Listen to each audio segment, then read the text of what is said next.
Hello students, आज हम synthetic polymers के अंतर्गत पॉलीएमाइड्स की स्टडी करने जा रहे हैं। पॉलीएमाइड्स क्या होते हैं, कैसे सिंथेसाइज किए जाते हैं? जनरली डाईअमीन और डाई कार्बोक्सिलिक एसिड की क्रिया से पॉलीएमाइड्स या पॉलीमर्स बनते हैं। पॉलीएमाइड जब एमीन पर किसी अम्ल की अभिक्रिया होती है तो हमें सबको पता है CONH समूह आ जाता है, जिसको हम अमाइड कहते हैं। और ऐसे बहुत सारे समूह अगर इकट्ठे होते हैं तो उनको बोलते हैं पॉलीएमाइड्स। अमीन और एसिड के बीच वाटर मॉलिक्यूल निकल जाता है और ये वाटर मॉलिक्यूल का जो रिमूवल है वो एक प्रेरक बल की भांति कार्य करता है, उसको रिएक्शन को आगे बढ़ाने के लिए काम करता है तथा कंडेंसेशन पॉलीमराइजेशन को बढ़ाता है और इन्हीं पॉलीमर्स में एमाइड बनता है। इसके कुछ उदाहरण है पॉलीएमाइड्स के, जिसमें सबसे इंपॉर्टेंट है नायलॉन 66। अक्सर एग्जामिनेशन में पूछा जाता है, right short note on nylon 66। कैसे बनता है नायलॉन 66? हेक्सामिथिलीन डायमीन लेते हैं और दूसरी तरफ हम लेते हैं एडिपिक एसिड। एडिपिक एसिड कैसा है? डाइकार्बोक्सिलिक एसिड है और हेक्सामिथिलीन डायमीन भी डायमीन है। दोनों तरफ NH2 है, एडिपिक एसिड में दोनों तरफ COH है।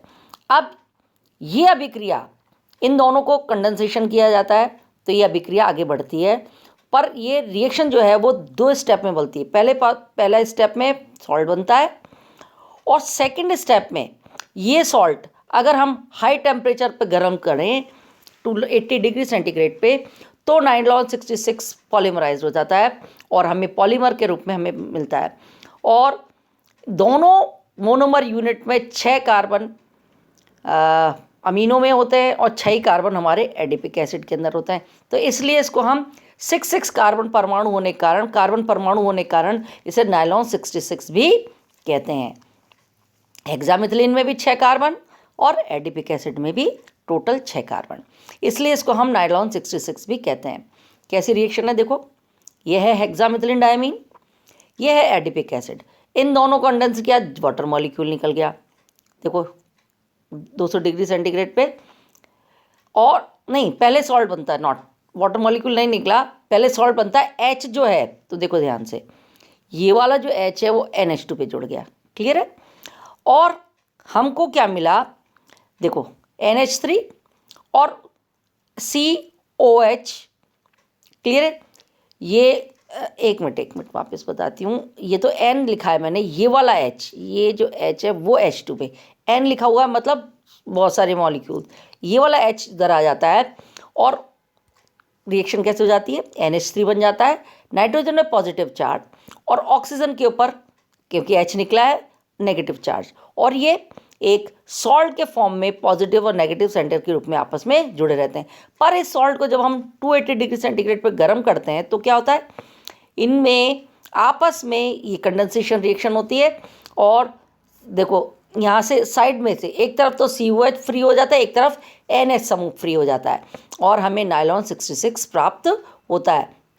जो ये कंपाउंड है, बीच के अंदर से हमें क्या मिल जाता है? एक अमाइड समूह मिल जाता है। देखो ये रहा अमाइड समूह, CONH समूह। ऐसे बहुत सारे जो समूह है वो आपस में लिंक होते जाते हैं, इसलिए उसको बोलते हैं पॉलीएमाइड और इसको हम नायलॉन 66 के नाम से भी जानते हैं। जनरली नायलॉन 66 किस काम में आता है?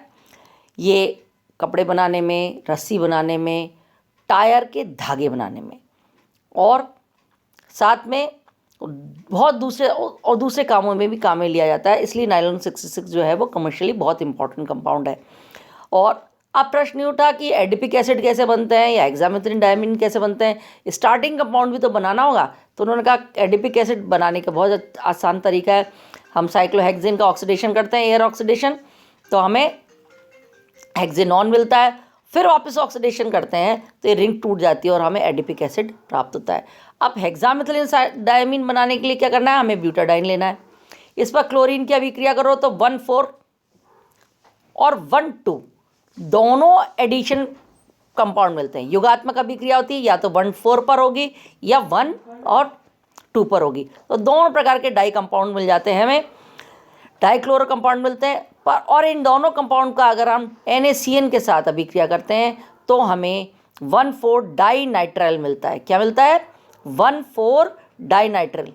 कार्बन नंबर 1 पे भी और कार्बन नंबर 4 पर साइनाइड समूह मिल जाता है। इसकी अभिक्रिया हम धातु उत्प्रेरक की उपस्थिति में करते हैं और H2 के साथ, तो हमें हेक्सामिथिलीन डाइअमीन प्राप्त हो जाता है। तो ये तरीका है हमारा। इसमें टोटल कंपाउंड कितने हैं? 1 2 3 4 5 6 कार्बन है और CN जो है वो NH2 के अंदर कन्वर्ट हो जाता है। इस तरीके से हम हेक्सामिथिलीन डाइअमीन को बना सकते हैं। नेक्स्ट है नायलॉन 6। नायलॉन 6 भी एक अगेन पॉलीमर है और ये कैप्रोलैक्टम ओमेगा कैप्रोलैक्टम के पॉलीमराइजेशन से अल्फा बीटा गामा के बाद ओमेगा आता है, तो ओमेगा कैप्रोलैक्टम के पॉलीमराइजेशन से प्राप्त होता है। सर्वप्रथम कैप्रोलैक्टम का जल अपघटन करते हैं तो हमें 6 अमीनो हेक्सेनोइक एसिड प्राप्त होता है और इसका अमीनो ग्रुप कैप्रोलैक्टम के दूसरे अणु पर आक्रमण करता है और ये प्रक्रिया जारी रहती है और 6 अमीनो हेक्सेनोइक अणु का हेक्सेनोइक एसिड का एक एक अणु बार बार जुड़ता जाता है। देखो यह है ओमेगा कैप्रोलैक्टम, 1 2 3 4 5 6 तो कार्बन है और एक NH है। क्लियर है? इसका जल अपघटन करें 250 डिग्री से तोड़ना है हमें कुल मिला के। तो जो O है ये तो बदल जाता है। देखो इस पर तो जुड़ जाएगा हमारा OH, ठीक है, और N पर जुड़ गया वाटर का एक H। क्लियर है? H इस पर नाइट्रोजन पर जुड़ जाता है जिससे हमें ये रिंग खुल के हमें किस रूप में मिलती है? NH2 CH2 CH2 whole 4 and COOH, 6 amino hexanoic acid. अब ये 6 अमीनो हेक्सेनोइक एसिड जो है वो दूसरे कैप्रोलैक्टम के अणु के साथ एक मोनोमर यूनिट के साथ अभिक्रिया करती है। कैसे करती है? इसका कैप्रोलैक्टम वापस से खुलता है और यहाँ पर हमें COOH C2H5 CH2 NH और ये NH जो है इसका COOH जो है आपस में जल के अणु का विलोपन करके एक अमाइड लिंकेज बनाता है और CH2 होल 5 NH2 बनता है। ये रहा, यानी कुल मिलाकर ये वाली रिंग जो है यहाँ से टूटती है। क्लियर है? और ये जो है ये कंप्लीट कंपाउंड जो है वो टूटकर एक पूरी श्रृंखला के रूप में NHCO बंध बना लेता है। क्लियर है? और इस प्रकार से ये देखो पॉलीअमाइड है, ये लिंकेज है। अब ये इसको पॉलीमराइजेशन कैसे करना है? अब वापस से एक पूरी की पूरी जो है लंबी यूनिट कैसे मिल गई? एक तरफ NH2 एक तरफ COH। इसकी अभिक्रिया वापस से कैप्रोलैक्टम के साथ करेगा तो रिएक्शन आगे अब बढ़ती चली जाती है। इसलिए हमको इसको एक कंप्लीट फॉर्म में कैसे लिखेंगे? एक तरफ COH है एक तरफ NH2, अब बीच में ये यूनिट्स जुड़ती जाती हैं CH2 होल 5 एंड NH। ये पूरा का पूरा एक पॉलीअमाइड को निरूपित करता है। कैप्रोलैक्टम कैसे बनेगा? अब प्रश्न उठा कैप्रोलैक्टम कैसे बनेगा? कैप्रोलैक्टम बनाने के लिए एक साइक्लोहेक्सेनॉन का ऑक्साइम के साथ बेकमैन्स रीअरेंजमेंट से प्राप्त होता है। साइक्लोहेक्सेनॉन ऑक्साइम बनता है और ऑक्साइम का सल्फ्यूरिक एसिड के साथ अभिक्रिया करते हैं तो हमें ओमेगा कैप्रोलैक्टम प्राप्त होता है। और जनरली नायलॉन 66 जो है वो अपनी जितनी भी टेक्सटाइल इंडस्ट्रीज़ हैं उपयोग वस्त्र उद्योग में बनाने में काम में आता है। नेक्स्ट है हमारा मेलामाइन फॉर्मल्डिहाइड रेजिन। ये क्या है? ये भी पॉलीमर है जिसको मेलमैक भी कहते हैं। जनरली पॉलीमर मेलामाइन तथा फॉर्मल्डिहाइड की अभिक्रिया से बनता है। कैसे बनता है? यूरिया को हम 300 डिग्री सेंटीग्रेड पर गर्म करते हैं तो मेलामिन मिलता है और जो कि एक चक्रीय उत्पाद है। और ये बनाते कैसे हैं? इसे ट्राइसाइनोट्राइअमाइड या मेलामिन भी कहते हैं।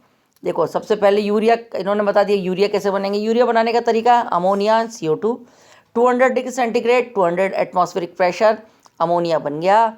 अमोनिया को 300 डिग्री सेंटीग्रेड पे 100 एटमॉस्फेरिक प्रेशर पे गर्म किया 6 अण, तो हमें क्या मिल गया? ये मेलामाइन, ये मिल गया। इसमें 3 नाइट्रोजन है रिंग में और 3 NH2 समूह लगे हुए हैं। ये आपस में जुड़कर इस प्रकार की संरचना को जन्म देते हैं और 6 अमोनिया निकल जाता है और 3 CO2 इसमें से निकल जाता है। अब इसकी अभिक्रिया हम फॉर्मेल्डिहाइड के साथ कराते हैं। ये मेलामाइन है, ये मेलामिन है और इसकी अभिक्रिया फॉर्मेल्डिहाइड के साथ कराते हैं। एन मॉलिक्यूल ले लिया, मतलब जितने आपको चाहिए, और मेलमैक का निर्माण होता है। मेलमैक जो है जनरली अक्सर एग्जाम, पहले ज़माने में तो स्टील यूज़ होता था, बीच में एक लहर सी आ गई थी कि बर्तन जो थे वो प्लास्टिक के नहीं होते थे, एक अजीब सी जो प्लेट्स वगैरह क्रॉकरी वगैरह बनने लगी थी वो मेलामाइन की बनती थी और जो अनब्रेकेबल भी होते थे और खूब ड्यूरेबल भी होते थे। इसी को हम मेलमैक के नाम से जानते हैं। इसमें हो क्या रहा है, CH2 ऊपर जुड़ रहा है, हर नाइट्रोजन के ऊपर एक एक CH2 जुड़ता जा रहा है। ये देखो, हर नाइट्रोजन के ऊपर और जलकाणु निकलता जाता है। क्लियर है? इस तरीके से ये पूरी प्रोसेस आगे बढ़ती जाती है। जनरली मेलामाइन का उपयोग हम रसोई में, किचन में इस्तेमाल होने वाले उपकरण जैसे कि कप, प्लेट और नई न टूटने वाली क्रॉकरी के रूप में किया जाता है। तो ये आज हमने 3 पॉलीमर्स पढ़े जो कि शॉर्ट नोट के अंदर पूछे जाते हैं। Thank you.